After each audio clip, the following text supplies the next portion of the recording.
누가복음 7장 18절에서 23절입니다. 우리 함께 한 목소리로 읽으시겠습니다. 시작.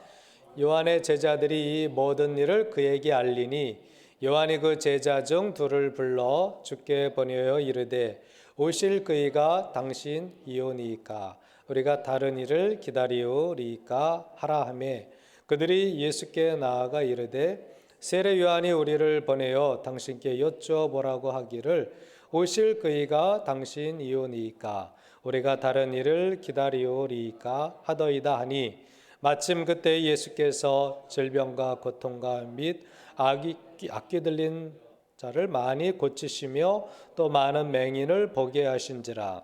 예수께서 대답하여 이르시되 너희가 가서 보고 들은 것을 요한에게 알리되 맹인이 보며 못 걷는 사람이 걸으며 나병 환자가 깨끗함을 받으며 귀먹은 사람이 들으며 죽은 자가 살아나며 가난한 자에게 복음이 전파된다 하라.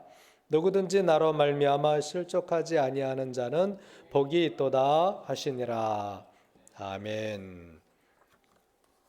오늘 말씀의 제목이 오실 그이가 당신이십니까? 라는 제목입니다. 한번 같이 선포해 보실까요? 시작. 오실 그이가 당신이십니까? 사람이 보고도 못 믿는 경우가 있습니다. 또 듣고도 못 믿는 경우들도 있다라고 생각이 됩니다. 왜 사람이 보고도 못 믿을까요? 자기 믿음의 어떤 범주를 벗어나기 때문에 내 믿음의 수준을 내 믿음은 여기까지인데 그거보다 더 큰 일이 일어나게 되면 사람들이 믿지 못하는 보고도 저게 정말 사실이야? 이렇게 의심하게 되는 경우들이 있어요. 듣는 것도 마찬가지입니다. 내 수준은 여기밖에 안 되는데 더 큰 일을 막 이야기하니까 내 생각, 내 수준을 벗어나게 되면 사람들이 못 듣고 못 믿게 되는 거예요. 한 예로 여러분 지구가 지금 돌아가고 있어요. 그렇죠? 근데 내가 지구가 돌아가는 것에 대한 지식과 어떤 믿음이 없으면 이게 돌아가는 거 맞아? 돌아가면 어지러워야 되는데 어지럽지 않잖아요. 그렇죠? 그러니까 사람들이 지구가 자전하는 것을 또 태양계 주위를 공전하는 것을 별로 생각하지 않아요. 믿지 않아요. 보는 것도 마찬가지예요. 우리가 빛을 보는데 우리가 보지 못하는 빛이 있어요. 예를 들어서 가시광선, 자외선 이런 것들은요. 분명히 있기는 있어요. 그런데 우리의 눈으로는 판별해낼 수 있는 그런 능력이 없어요. 그래서 현미경이나 어떤 기계를 통해서 자외선이 있다, 가시광선이 있다라는 것을 알 수 있는 정도지 판별을 못합니다. 지구가 돌아갈 때 소리가 난대요. 그런데 우리 귀가 들을 수 있는 범위를 벗어나기 때문에 안 들리는 거예요. 그러나 소리가 분명히 있다고 합니다. 그런 것처럼 우리의 믿음의 세계에서도 마찬가지예요. 하나님에게는 어떤 일이든 다 가능합니다. 여러분 믿으십니까? 왜? 전능하시기 때문에, 무궁무진하시기 때문에 하나님의 일로는, 하나님의 범주에서는 모든 것이 가능한 거예요. 그런데 인간의 편에서는 그 믿음의 그릇이 안 되기 때문에 못 믿는 거예요. 또 못 받아들이는 거예요. 죽은 자가 살아나는 것, 우리는 다행히 하나님께서 믿음의 은사를 주셨기 때문에 예수님이 우리를 위해 십자가에 죽으시고 3일 만에 부활하셨다라는 것, 죽은 자가 살아나는 것을 우리는 믿어요. 그 믿음의 은사예요. 그런데 과학적으로, 의학적으로 이게 설명이 안 되면 그런 믿음의 은사가 없는 분들은 자기의 생각의 범주 바깥에 있기 때문에 못 믿는 거예요. 그래서 지금도 많은 사람들이 예수님을 그리스도로 믿지 못하는 상황 가운데 있는 거죠. 아마 세례 요한도 우리가 읽은 이 본문은요, 세례 요한과 관련된 이야기예요. 세례 요한이 어떤 사람입니까? 세례 요한은요, 예수님에게 세례를 베푼 사람이에요. 예수님이 메시아로 오신다는 것을 그는 미리 외쳤던 사람이에요. 그런데 왜 이런 질문을 하죠? 오실 그이가 당신이십니까? 오실 그이가 당신이오니까? 왜 그런다고 생각하세요, 여러분? 본인이 세례를 줬잖아요.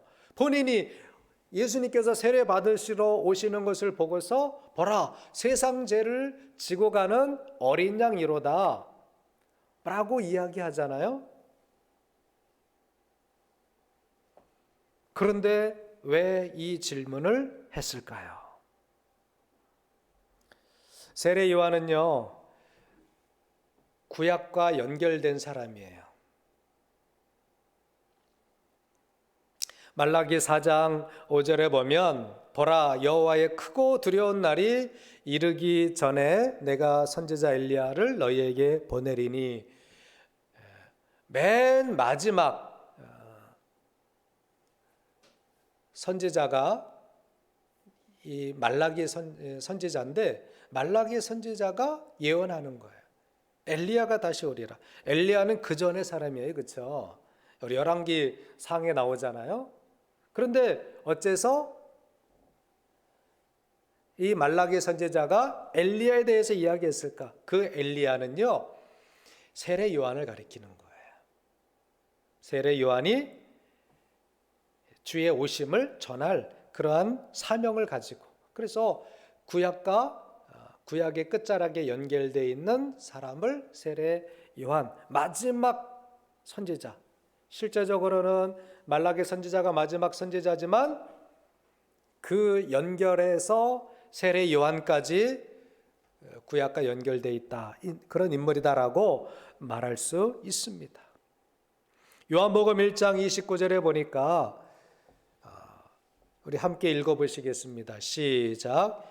이튿날 요한이 예수께서 자기에게 나오심을 보고 이르되 보라, 세상 죄를 지고 가는 하나님의 어린 양이로다. 아멘. 그리고 요한복음 1장 34절에 그가 이렇게 이야기해요. 이것도 같이 한번 읽어보시겠습니다. 시작. 내가 보고 그가 하나님의 아들이심을 증언하였노라 하니라. 아멘. 요한복음에는 분명히 세례 요한이 예수님을 향해서 보라, 세상 죄를 지고 가는 하나님의 어린 양이로다 이야기했고, 그가 하나님의 아들이다라고 증언까지 하였어요. 그런데 누가복음 7장에서는요, 그 세례 요한이 어째서 제자들을 보내서 그가 오실 그이가 당신이십니까? 세번역 성경에는 오실 선생님이, 오실 그이가 선생님이십니까? 이렇게 묻는 거예요. 자, 우리가 이 내용에서 세례 요한이 메시아에 대해서, 그리스도에 대해서 생각하고 있는 바가 좀 달랐다라고 볼 수 있어요. 세례 요한을 포함한 유대인들은요, 메시아에 대해서, 오실 그리스도에 대해서 어떻게 생각하느냐? 자기 나라를 해방하실 분, 이 나라의 새로운 왕이 되실 분, 이렇게 생각하고 있었던 거예요. 그렇게 믿고 있었던 거예요. 그런데 실제로 예수님이 오셨어요. 예수님이 탄생하시고 예수님이 이제 30세가 되어서 공생애를 시작하셨는데 왕은 되지 않으시고 그 기적만 행하시고, 전혀 또 로마는 여전히 자기 나라를 장악해 있고 나라의 변화가 없는 거예요. 지금 메시아가 오시면 이 나라가 해방되고 새로운 왕이 등극하고, 그래서 유대 백성들은 자유를 누리고 억압에서 벗어날 줄 알았는데 여전히 핍박당하고 여전히 로마는 강하고, 예수님은 왕이 될 생각이 없으신 것 같고, 그런 의심이 든 거예요. 그러니까 세례 요한 자체도 이 나라의 해방을 간절히 원했던 그런 유대인이자 또 선지자였어요. 우리가 하나님의 말씀을 듣고 알면서도 우리의 생각이 있잖아요. 그렇죠? 하나님이 이렇게 해주셨으면 좋겠다. 아마 세례 요한도 그 마음을 갖고 있었던 것 같아요. 그러니까 현실은 어렵고 자기는 감옥에 갇히고 예수님은 전혀 왕으로서였던 모습이 없고 하니까 오실 그이가 당신이 맞습니까? 아니면 우리가 다른 메시아를 기다려야 합니까? 의심이 들었던 거예요. 충분히 우리가 그렇게 추론을 할 수 있습니다.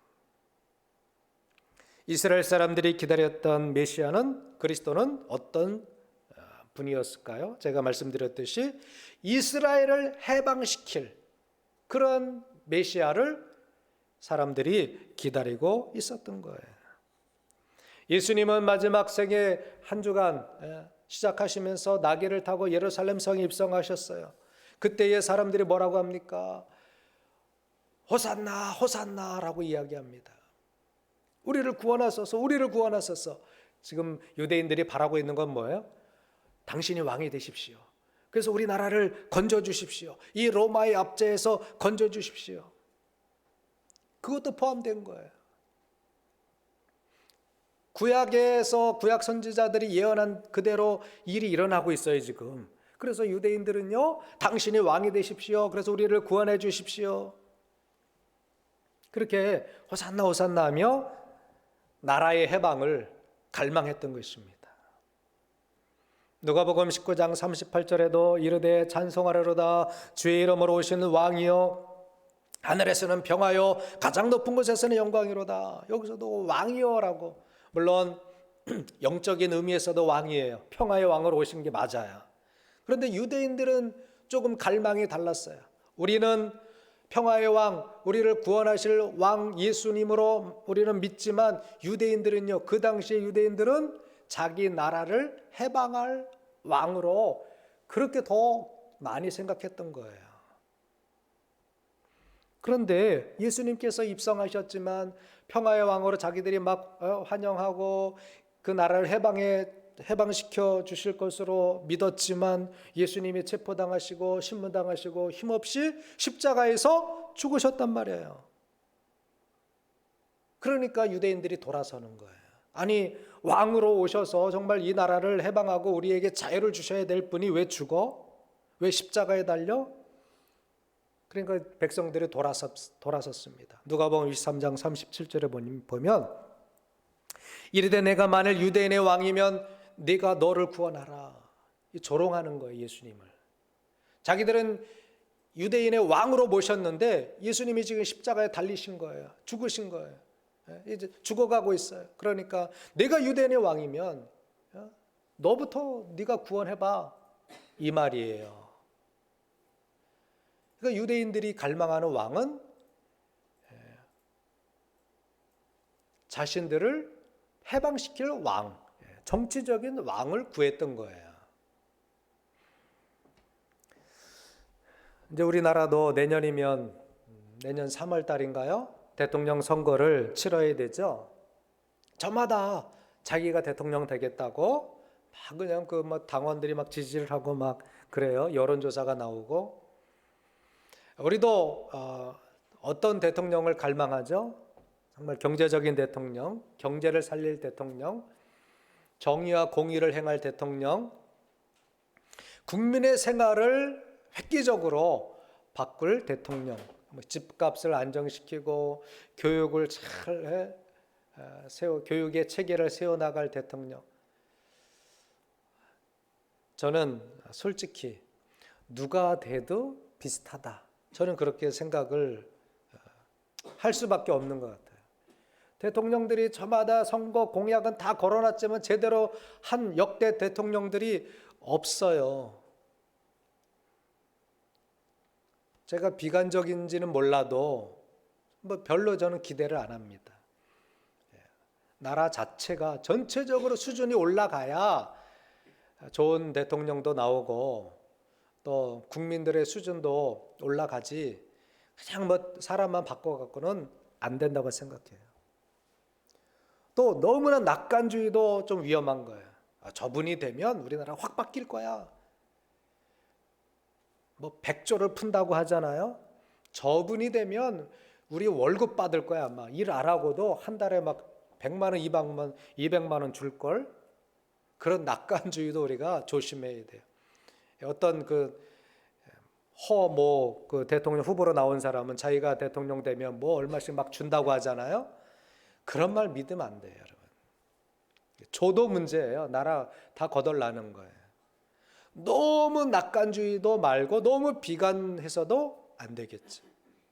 다만 우리는 누가 세움을 받든지 권력은 하나님이 또 주시는 거니까 그 사람이 정말 자기 수준만큼 우리가 대한민국이 함께 한 발짝이라도 나아갈 수 있도록 우리가 그렇게 기도해야지 너무 낙관주의도 너무 비관해서도 안 된다고 생각을 해요. 이스라엘 사람들이 바라던 왕은 하나님의 입장에서 보내신 왕과 입장이 달랐어요. 세례 요한도 인간적으로 예수님이 이 나라를 해방해 주기를, 정말 자기가 세례를 베풀고 자기가 정말 하나님의 아들이라고 한 저 예수가 그리스도인가? 라는 의심을 가졌을 수도 있겠다. 가졌다라고 우리가 볼 수 있습니다. 하나님이 보내신 아들과 인간이 생각하는 하나님의 아들과는 차이가 있었던 거예요. 하나님은 인류의 죄를 용서하시기 위해서 화목 제물로 그 아들을 보내신 거였어요. 그런데 인간들은 우리의 삶의 문제를 해결할 왕, 정치적인 왕, 나에게 복을 줄 왕, 이렇게만 받아들였던 거예요. 여러분들은 어떤 그리스도를 기다리고 계십니까? 두 번째로 유대인들이 원했던, 기다렸던 메시아는 어떤 분이었습니까? 자기들의 양식 문제를 해결해 줄 분, 그런 분을 기다렸던 거예요. 예수님께서 벳세다에서 물고기 2마리와 떡 5개로 5,000명을 먹이시는 기적을 행하셨습니다. 그러자 사람들이 뭐라 그래요? 저분이 왕이 됐으면 좋겠다. 저분이 우리 지도자가 됐으면 좋겠다. 저분만 우리의 왕이 되면 우리는 배고픔은 다 해결될 거야. 그렇게 이야기하는 거예요. 요한복음 6장 14절에 그 내용이 나와요. 한번 같이 읽어보시겠습니다. 요한복음 6장 14절 다 같이 시작. 그 사람들이 예수께서 행하신 이 표적을 보고 말하되 이는 참으로 세상에 오실 그 선지자라 하더라. 아멘. 또 6장 15절 그러므로 예수께서 그들이 와서 자기를 억지로 붙들어 임금으로 삼으려는 줄 아시고 다시 혼자 산으로 떠나가시니라. 아멘. 자, 예수님이 혼자 산으로 가실 이유가 뭐예요? 저 사람들은 예수님이 행하신 기적을 보고 우리 임금이 됐으면 좋겠다. 우리에게 날마다 이렇게 먹을 양식을, 가만히 앉아 있어도 먹을 양식을, 그런 기적을 베푸시는 임금이 되셨으면 좋겠다. 사람들은 자기 양식의 문제, 먹고 사는 문제를 해결해 주는, 날마다 돈을 좀 갖다 펑펑 주고 쌀이 그냥 펑펑 나오는 그런 기적을 베푸시는 임금으로 모시고 싶었던 거예요. 여러분, 우리 마음속에는 그런 마음 없습니까? 예수님이 그냥 내가 어려운 거 좀 아시고, 내가 복권을 살 때마다 1등에 당첨되고, 내가 투자하는 어떤 투자금마다 막 30배, 60배, 100배 뻥튀기가 됐으면 좋겠다.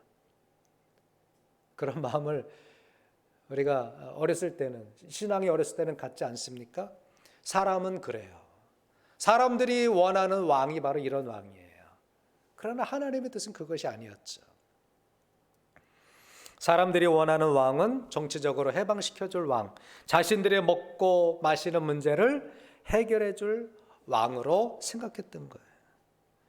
현재도 많은 사람들이 하나님을 믿을 때에, 예수 그리스도를 믿을 때에 그냥 나의 문제만 다 해결됐으면 좋겠다.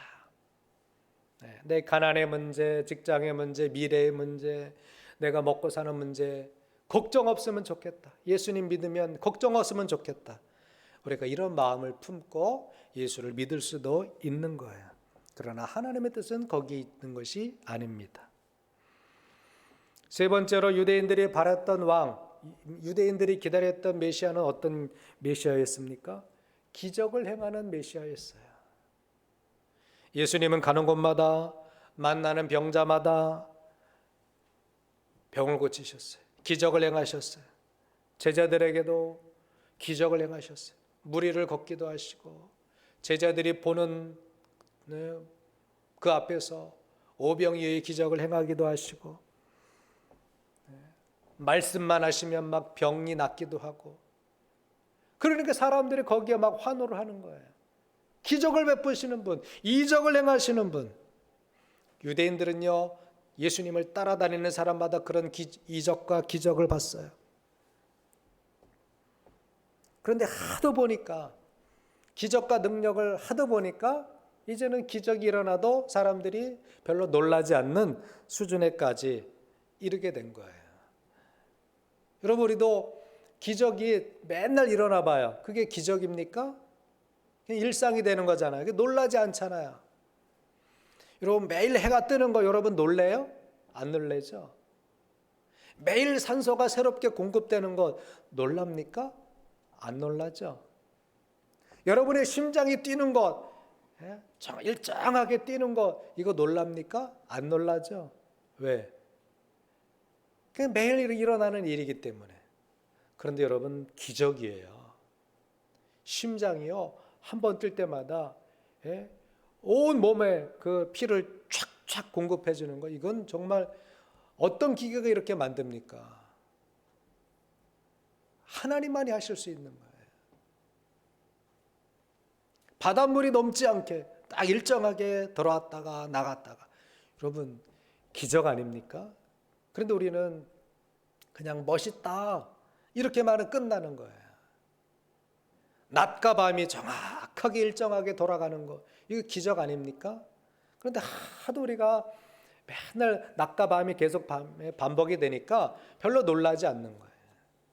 사람들도 그랬어요. 예수님께서 기적을 행하시고 능력을 행하시는 것을 보고 나중에는요 별로 대수롭지 않게 생각했던 거예요. 그냥 문제 있을 때마다 예수님이 기적을 행하셔서 능력을 행하셔서 그냥 내 문제만 해결해 줬으면 좋겠다. 이 정도로 그냥 기적을 행하시는 분, 표적을 행하시는 분 이렇게 사람들이 메시아를 생각하고 있었던 것입니다. 그리고 자기들의 삶이 고단해지고 어려워지면 당신이 그분 맞습니까? 우리가 다른 분을 기다려야 되는 것 아닙니까? 이런 소리나 하고 있게 된다라는 거예요. 여러분, 주님은 살아계십니다. 할렐루야. 주님은 우리에게 이미 오셨습니다. 할렐루야. 그럼 어떻게 우리가 예수 그리스도를 확인할 수 있습니까? 예수님도 하도 안 믿으니까 내가 하나님의 아들이다라고 예수님이 직접 말씀하셔도 사람들이 하도 안 믿으니까 그러면 너희들이 본 것만 가지고도 믿어라. 그의 행함을 보고 믿어라 라고 말씀하셔요. 오늘 본문 22절에 보니까 예수께서 대답하여 이르시되 너희가 가서 보고 들은 것을 요한에게 알려라. 맹인이 보며 못 걷는 사람이 걸으며 나병 환자가 깨끗함을 받으며 귀먹은 사람이 들으며 죽은 자가 살아나며 가난한 자에게 복음이 전파된다 하라. 자, 너희들이 본 것만 가지고 가서 전해. 뭐예요? 보고도 못 믿느냐? 이 말씀이십니다. 예수님이 행하신 일을 조금 깊이 생각하면 깊이 생각할 필요도 없어요. 일반 사람이 그렇게 할 수는 없잖아요. 예수님이 행하신 표적과 이적과 말씀하시는 것, 보고 들은 것만 봐도 예수님이 그리스도이심을 알 수 있는 거예요. 그런데 사람들이 마음이 강박하니까 안 믿는 거예요. 예수님이 요한복음 14장 11절에도 그런 말씀을 하셨어요. 내가 아버지 안에 거하고 아버지가 내 안에 계심을 믿으라. 그렇지 못하겠거든 행하는 그 일로 말미암아 나를 믿으라. 봐야만 믿는 게 아닌데 하도 안 믿으니까 그렇다면 너희들 내가 행하는 그 일로만 그 일로 말미암아 나를 믿으라 라고 말씀을 하시는 것입니다. 여러분, 예수님과 같은 분은 없으십니다. 저와 여러분들은 내가 기적을 체험하지 않았어도 이미 말씀에 나타나신 그 예수님에 대해서 기록하고 있잖아요. 이 사실을 다 기록하고 있잖아요. 주님이 이 땅에 오셨음을 믿으시고 그분이 우리의 구주가 되셨음을 믿으시고 내 안에 계심을 믿으시기 바랍니다. 여러분 안에 계시다니까요. 한번 따라서 주님이 내 안에 계시다. 주님이 내 안에 계십니다. 믿습니까? 이거 못 믿는 사람은 자기 마음대로 사는 거예요. 자기 자아가 강한 사람이에요. 하나님이 계심을 믿어야 돼요. 주님이 내 안에 계심을 믿는 사람은요, 함부로 살지 않아요. 막 살지 않아요. 자기 생각대로 살지 않아요. 그런데 그것을 안 믿으니까 어떻게 돼요? 아무도 못 보는 줄 알아요. 다 보고 있어요. 하나님이 다 알고 계셔요. 따라하세요. 하나님이 다 보고 계시다. 하나님이 다 알고 계시다. 여러분들이 무슨 일을 하는지, 무슨 생각하는지, 무슨 짓을 하는지 다 알고 계시는 거예요. 그래서 우리는 두렵고 떨리는 마음으로 하나님을 믿고 하나님 앞에 회개해야 되는 겁니다. 근데 사람들이 자꾸 마음이 강박해지는 거예요. 하나님이 어디 계셔? 하나님이 내가 지금 나 혼자밖에 없는데 내가 지금 이런 짓 하는 거 하나님이 보실까? 하나님은 모르실 거야. 하나님이 CCTV도 아니고 어떻게 알아? 그 마음에 하나님을 안 믿으니까 그냥 담대하게 죄를 짓는 거예요. 하나님은 다 보고 계십니다. 하나님은 다 알고 계십니다. 근데 그렇지 못한 사람들은 어떻게 돼요? 안 믿는 사람들은 이제 하나님이 직접 고난, 고통, 충격을 딱 주시는 거예요. 저 같은 경우도 하도 안 믿으니까 하나님이 한번 뻥 치시더라고요. 너 한번 나가 떨어져 봐. 한 대 맞고 아이고 하나님 살아계시군요. 내가 이런 일을 하면 하나님이 가만 안 있으시군요. 한 방 맞고 이제 돌아오는 거예요. 한 방 맞기 전에 하나님 앞에 겸손하고 온유하면 얼마나 좋아요. 근데 사람들이 자꾸 강박해지는 거예요. 그러니까 주님이 나의 일로 말미암아 믿으라 라고 말씀하신 것입니다. 저와 여러분은 누구를 기다려야 합니까? 세례 요한이 지금 기다리고 있죠. 오실 그이가 당신이 오니까 우리가 다른 일을 기다려야 합니까? 라고 묻고 있는데 우리는 그러면 저와 여러분은 지금 누구를 기다려야 됩니까? 이미 오신 분이십니까? 아니면 다시 오실 주님을 기다려야 됩니까? 여러분 뭘 기다려야 되죠? 자, 한번 따라하세요. 이미와 아직. 뭔 말이냐면 이미 주님은 오셨어요. 근데 왜 기다리라고 말합니까? 예수님을 마음에 영접 안 한 마음 상태가 있기 때문에 또 기다려야 된다라는 거예요. 또 오시기를 사모해야 된다라는 거예요. 예수님이 이미 2000년 전에 오셨어요. 그런데 성탄절을 왜 또 지내요? 오셨는데 우리 기념하는 거예요. 그리고 아직도 예수님을 안 믿는 사람들이 이 성탄의 의미를 다시 한번 깨달으며 믿으라고 하는 의미에서 우리 계속해서 매년마다 성탄절을 지내는 거지. 이미 왔는데 뭘 성탄절을 뭘 또 합니까? 뭘 축하합니까? 그런 오해를 하지 마시라고요. 예수님은 이미 오셨어도 아직 마음에 그 예수님을 모시지 못한 사람들이 있어요. 그렇기 때문에 하나님 주님이 내 마음에 임재하시기를 기다리고 사모해야 된다라는 말이에요. 예수님은 이미 2000년 전에 오셔서 사역을 다 마치셨어요. 그리고 우리의 죄를 다 담당하시고 십자가에 죽으셨어요. 그리고 돌아가셨어요. 그리고 부활하셨어요. 또 우리는 뭘 기다려야 됩니까? 다시 오실 재림의 주를 기다려야 되는 거예요. 그래서 이미라는 말과 아직, 우리는 요 사이에 있는 거예요. 이미 오셨지만, 이미 모든 것을 다 이루셨지만 아직 이루어지지 않은 재림에 대해서 우리는 또 기다려야 되는 거예요.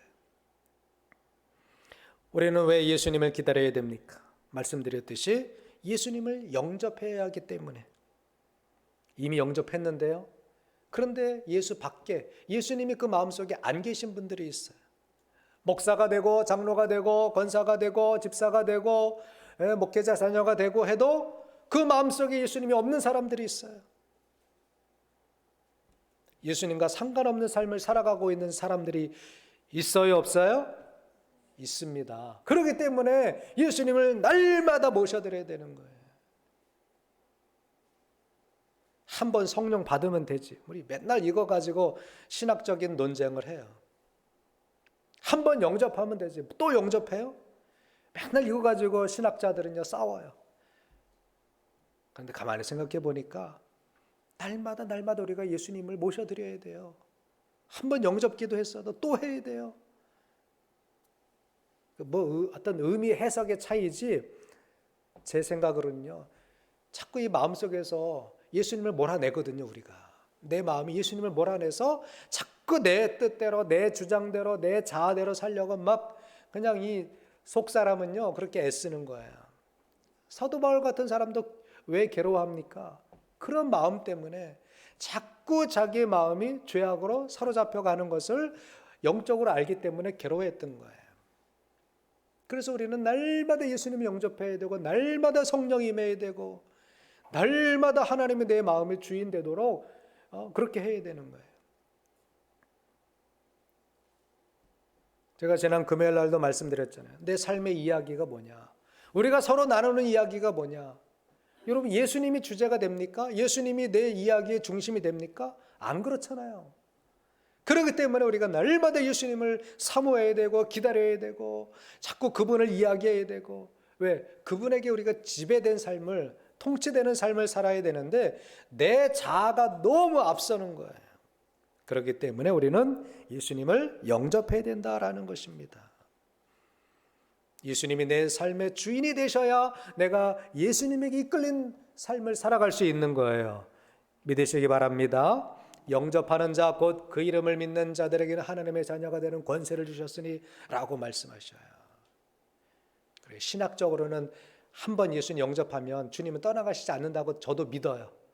그렇지만 개인적으로는요 날마다 예수님이 내 마음속에 오셔야 돼요. 나를 다스려 주시기를 원합니다. 그래야 딴 생각하지 않고 다른 데 끌려가지 않고 정말 거룩하게 살 수 있는 거예요. 여러분 아무리 맛있게 생긴 음식이라도 그림이라면 그게 그림이에요. 사진이에요. 그럼 내 몸에 유익합니까? 유익 안 합니까? 사진 본다고 배불러요? 안 불러요? 배 부르게 해요? 안 부르게 해요? 안 부르죠. 아무리 맛있고 아무리 비싸고 아무리 싱싱한 그런 음식이라도 사진이에요. 그림이에요. 화면에만 나와요. 그러면 배불러. 잘 먹었다. 그런 분들이 어디 있어요? 내가 직접 그 음식을 먹어야 되는 거예요. 내가 정말 맛봐야 되는 거예요. 그래야 맛있는지 알고 내 몸에 살이 되고 피가 되는 거예요. 할렐루야. 마찬가지예요. 예수님께서 주시는 양식과 음료를 내가 마셔야 되는 거예요. 예수님이 내 마음에 오셔야 되는 거예요. 내가 예수님을 영접해야 되는 거예요. 오늘 이 순간 예수님이 내 마음을 다스려야 되는 거예요. 그렇지 않고서는 그림의 떡이에요. 그냥 메시아, 그냥 그리스도, 그래 끝이에요. 나와 상관이 없는 거예요. 예수님께서 분명히 말씀하셨어요. 요한복음 6장 54절에서 57절이에요. 너무나 중요한 말씀이에요. 우리가 꼭 실천해야 될 말씀이에요. 함께 읽어보겠습니다. 시작. 내 살을 먹고 내 피를 마시는 자는 영생을 가졌고 마지막 날에 내가 그를 다시 살리리니 내 살은 참된 양식이요 내 피는 참된 음료로다. 내 살을 먹고 내 피를 마시는 자는 내 안에 거하고 나도 그의 안에 거하나니 살아계신 아버지께서 나를 보내심에 내가 아버지로 말미암아 사는 것 같이 나를 먹는 그 사람도 나로 말미암아 살리라. 아멘. 참 어려운 말씀이에요. 그렇지만 의미는 우리 여러분들이 아마 이해하실 거예요. 예수의 살, 예수의 피, 그 피가 나에게 수혈되고 예수님의 살이 내 몸속에 또 이렇게 연합되는, 예수님과 연합된 삶을 말하는 거예요.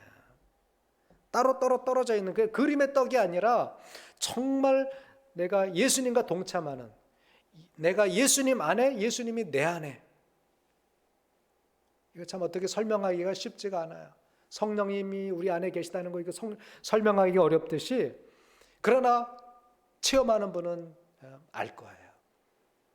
예수님이 내 안에, 내가 예수님 안에, 예수님과 내가 하나예요. 그런 삶이 예수님을 아는 거예요. 예수님이 오시면 우리가 그렇게 살 수 있는 거예요. 예수님이 내 마음에 오시고 내 마음을 다스려 주시고 내 생각을 다스려 주시고 내 행동을 주관하신다면 이 말씀이 이해가 되는 거예요. 자기 뜻대로는 안 해요. 오직 주님의 뜻대로 생각하고 말하고 행동하고, 먹고 마실 때 우리의 몸에 피가 되고 살이 되듯이 내가 예수님과 하나가 될 때, 예수님의 생각이 내 생각, 예수님의 마음이 내 마음이 될 때에 우리는 예수님과 하나가 되는 거예요.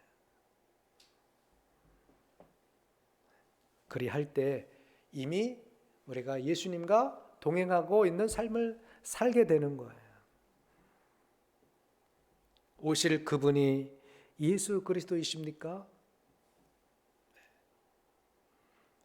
오실 그분은, 이미 오신 그분은 예수 그리스도예요.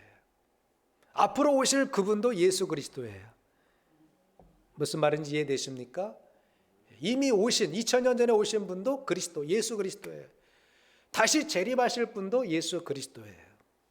우리는 다른 사람을 기다릴 필요가 없는 거예요. 그분만을 우리 마음속에 영접하면 되는 거예요. 그분과 내가 연합한 삶을 살아가면 되는 거예요. 할렐루야. 23절 마지막으로 한번 읽어보겠습니다. 누가복음 7장 23절 시작.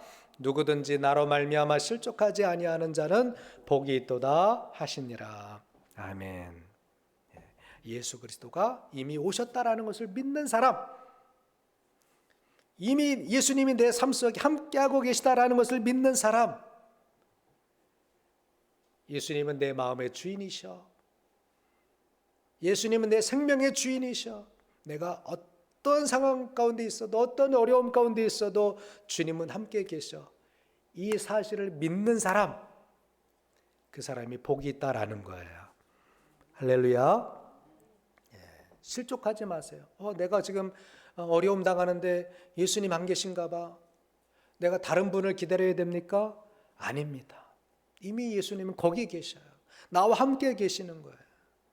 세례 요한이 오해할 수도 있어요. 우리가 다른 분을 기다려야 됩니까? 아니면 당신이 예수의 그리스도이십니까?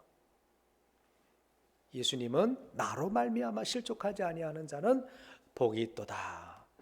나를 믿는 자는 복이 있도다. 내가 그야 라고 이야기하시는 것입니다. 예수 그리스도를 믿는 저와 여러분들은 영생의 복을 받은 사람들이에요. 믿으시기 바랍니다. 형편이 좋고 어렵고 그게 상관이 아니에요. 내가 뭘 받아서 하나님 믿고, 하나님 나한테 많이 주니까 내가 하나님 믿고, 그런 믿음의 차원이 아닙니다. 우리는 있으나 없으나 사나 죽으나 주님은 내 구주십니다. 이 믿음은 흔들리지 말아야 돼요. 자꾸 널뛰기 하면 안 돼요. 뭐 나한테 잘해주면 내가 예수 믿고, 좀 나한테 소원하면 예수 안 믿고, 그런 수준이 아닙니다. 그거는 믿음도 아니에요. 내 형편이 좋으면 예수 믿고, 형편이 안 좋으면 이제 안 믿어. 그런 수준으로 우리가 예수 믿으면 안 되는 거예요. 예수님은 이미 우리의 죄를 담당하시고 십자가에 죽으셨어요. 예수님이 이미 나의 모든 죄를 다 씻어주셨어요. 나는 예수님을 믿는 사람이 되어야 되는 거예요. 예수님으로 말미암아 실족하지 아니하며 우리는 영생의 복을 누리는 사람이 되는 것입니다. 할렐루야. 네. 여러분, 그러한 믿음, 다른 것 다 빠져도, 다른 것 다 떠나가도 오직 예수 그리스도 그 믿음 위에 서 있는 굳건한 믿음의 사람 되시기를 주의 이름으로 축원합니다. 다른 것을 기대하지 마시고 예수님이 내 마음에 임재하시기를 기도하고 기대하세요. 이미 오신 예수님을 마음에 믿으시고 다시 오실 예수님을 마음에 믿으시고, 정말 우리가 성탄을 기다리는 그 기쁨이 우리에게 이 놀라운 은혜와 생명을 주시기 위해서 내가 다시 한번 예수님을 내 마음에 더 깊이 더 충만하게 기념하고 또 모셔드리기 위해서 우리가 성탄절을 기다리며 날마다 그분과 연합한 삶을 살아갈 수 있기를 예수님의 이름으로 축원합니다. 축원합니다. 기도하시겠습니다.